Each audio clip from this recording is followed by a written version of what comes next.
Okay, hello everyone. Welcome back again to Well State Experience. And my guest today is I am honored to have someone like him since he's a member of the Huron-Wendat Nation. Luc Laine have worked not only with the Aboriginal Canadian communities and organizations.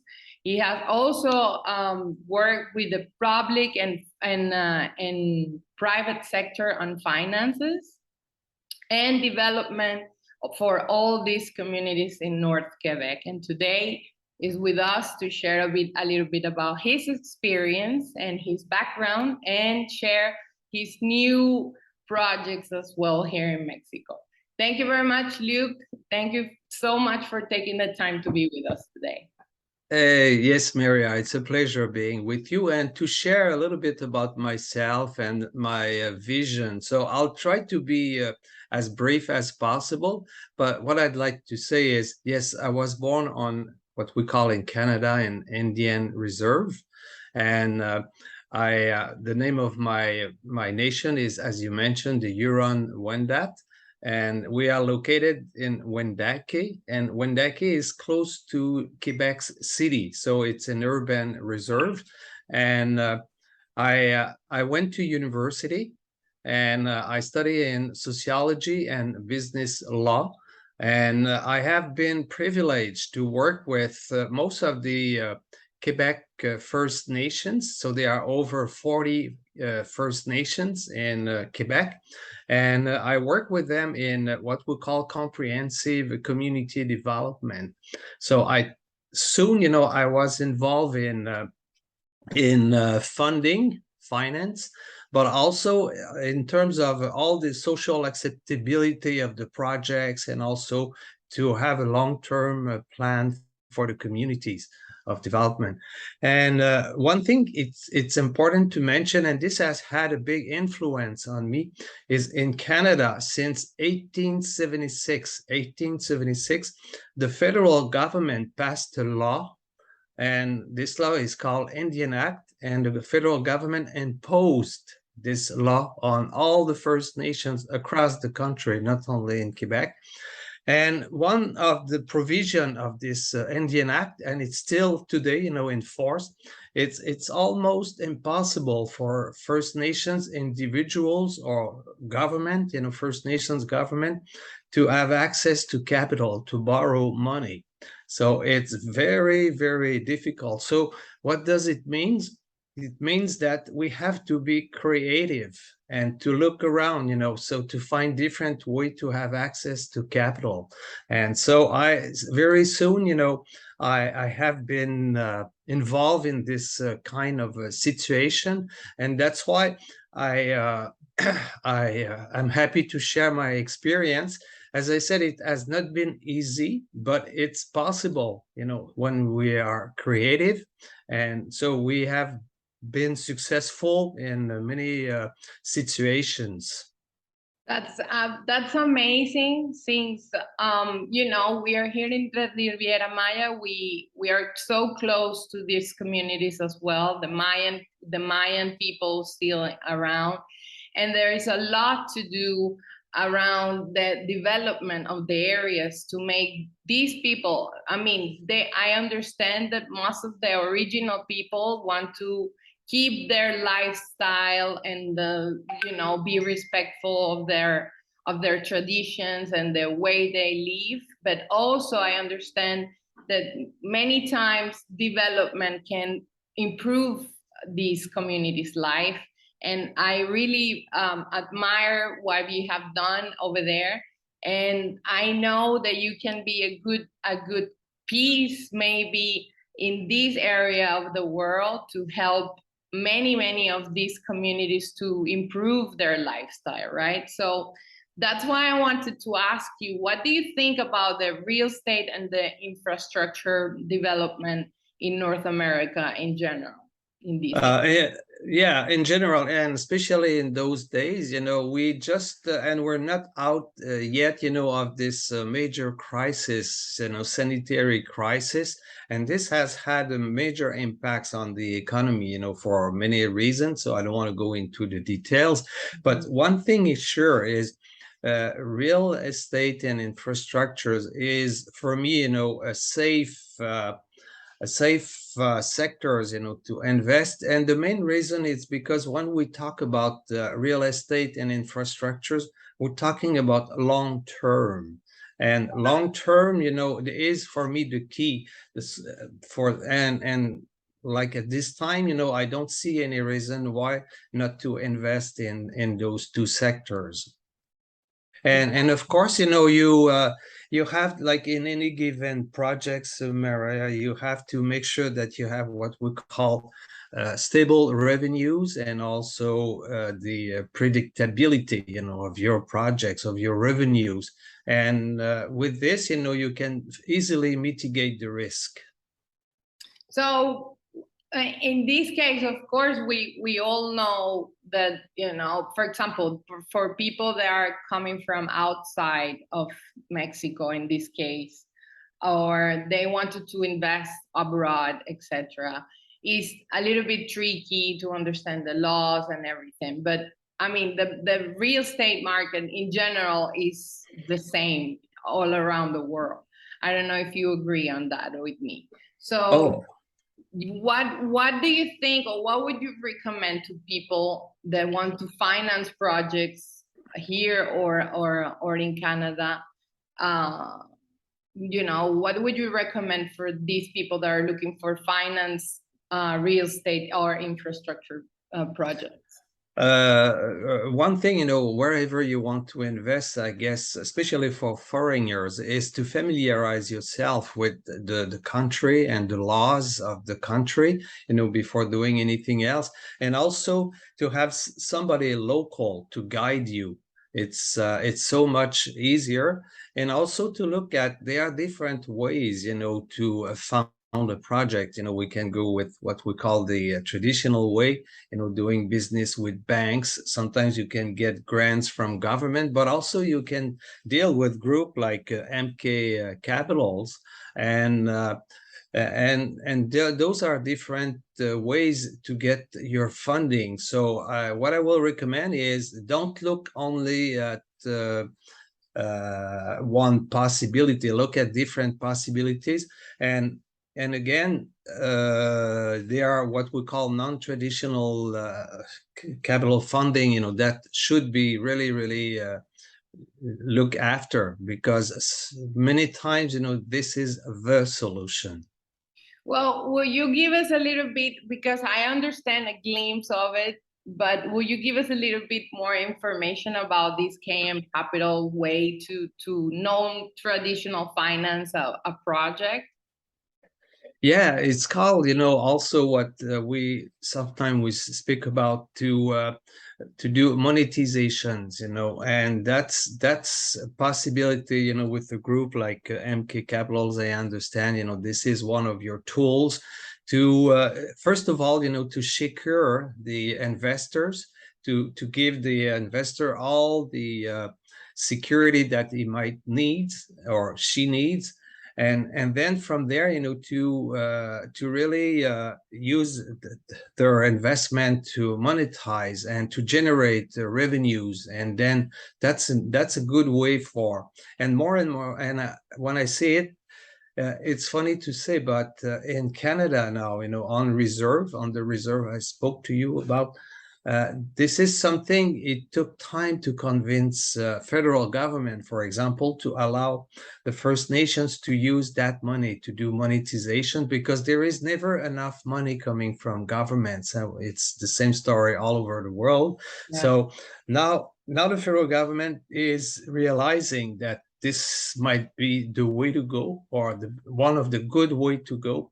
And more First Nations in Canada are using the money they receive from the federal government to exactly, to go on the non-traditional way and to monetize their revenues, in order to be able to to build on the reserve, all the infrastructures they need. Yeah, so I understand that KM Capitals has this program that they call rentability, right? So that's what the one that you mentioned about monetizing your equity in poor words. I think is that right? You put your money to work for you, and then you get returns from that money. But sometimes people say like, well, but that's too easy to be true. Or Yeah. that's such as a good deal that is weird, right? So people is skeptical because of course there is a lot of instruments in the financial world that many people are not aware of, that they really work for people that are making millions of dollars, and they are not accessible to the just people that want to do business on their own way. So explain a little bit better how that's work, like you put your money where and how it goes. So, of course, again, there is a lack of what we call literacy. Yeah? People know very little, and also I'm not judging people, but sometimes they don't make the second steps to learn about different things and how this can be done. And again, when I heard you, my first reaction was, look at the banks or big insurance companies. How do they make their money?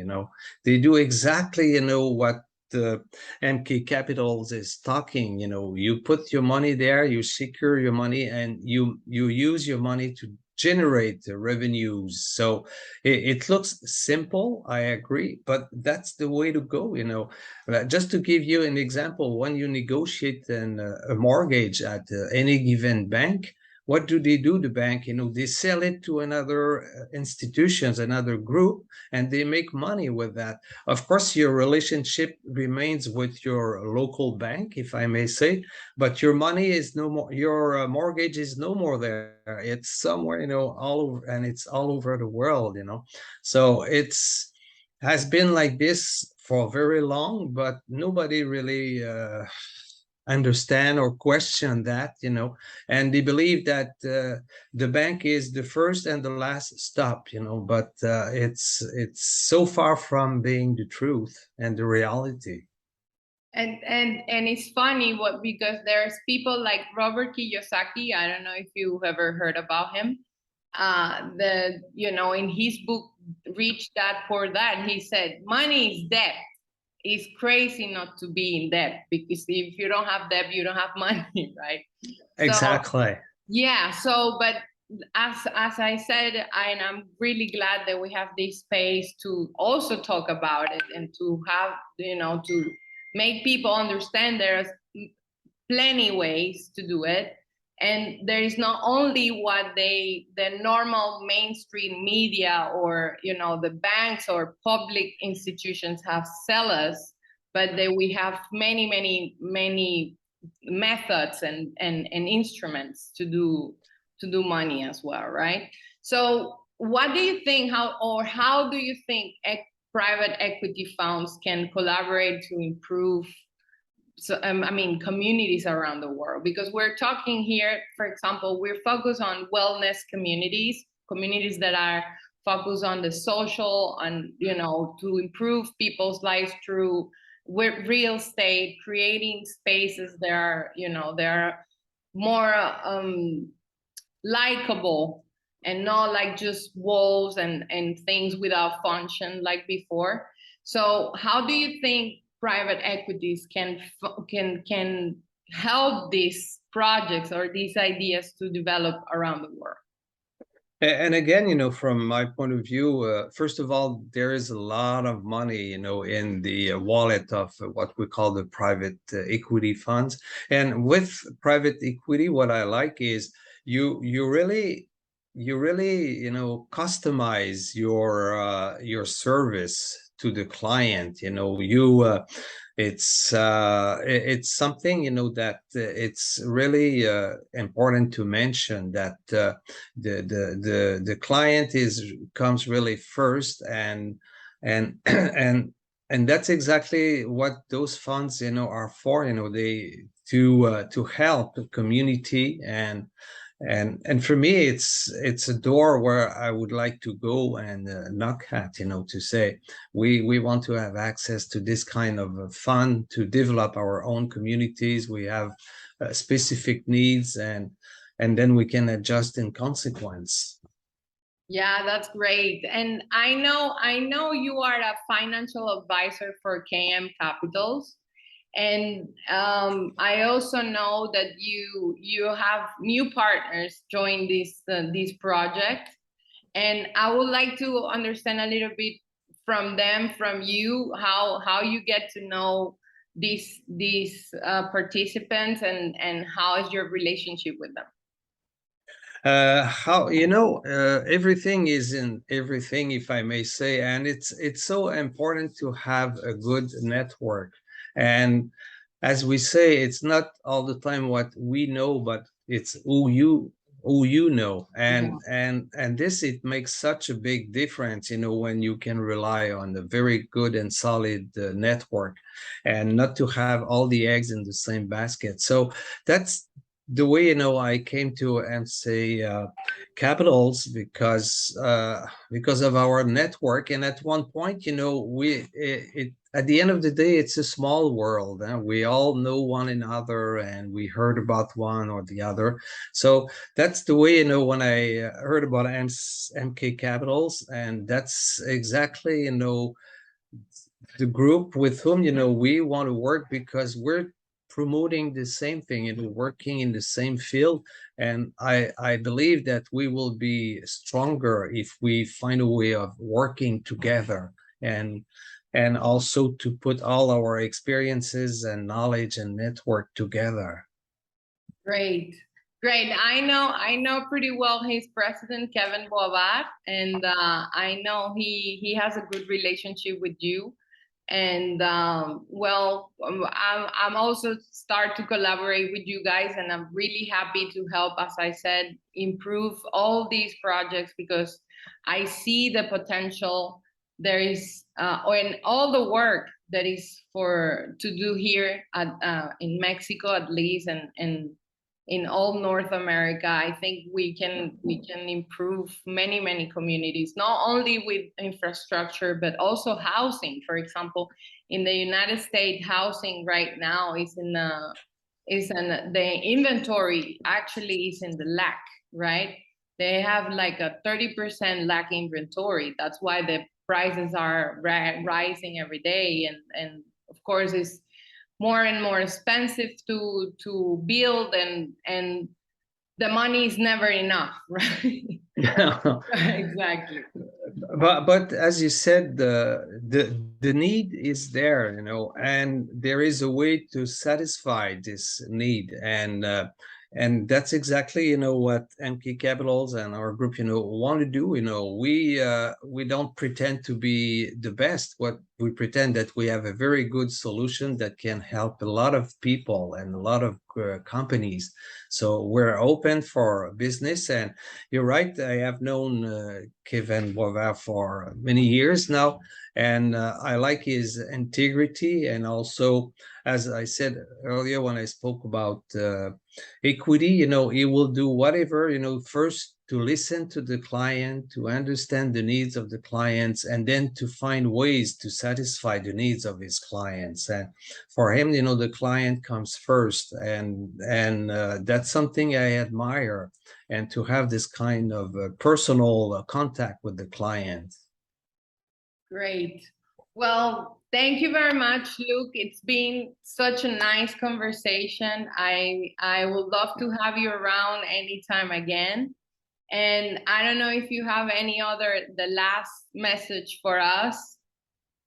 The last message, Mary, I would like to say, whoever will be watching, our conversations, that we invite you. If you have a project, Maria will give the how to get in touch with us, and we will do, I promise, our very best to first to listen to you, to understand your needs, and to find a way to satisfy what you are looking for. Great. That's really, really helpful. Thank you very much, Luc, because we all needing a lot of money around here to make our dreams come true, and not only those, but for future generations. I think that will be our legacy. And absolutely grateful for your company this morning and your afternoon. Thank you very much, and thank you to everyone. I will leave Luc and KM Capital's contacts down below. Don't forget to subscribe so we keep in touch, and you got more and more news about all these beautiful and amazing instruments. Thank you very much. Bye, everyone. Thank you, Maria.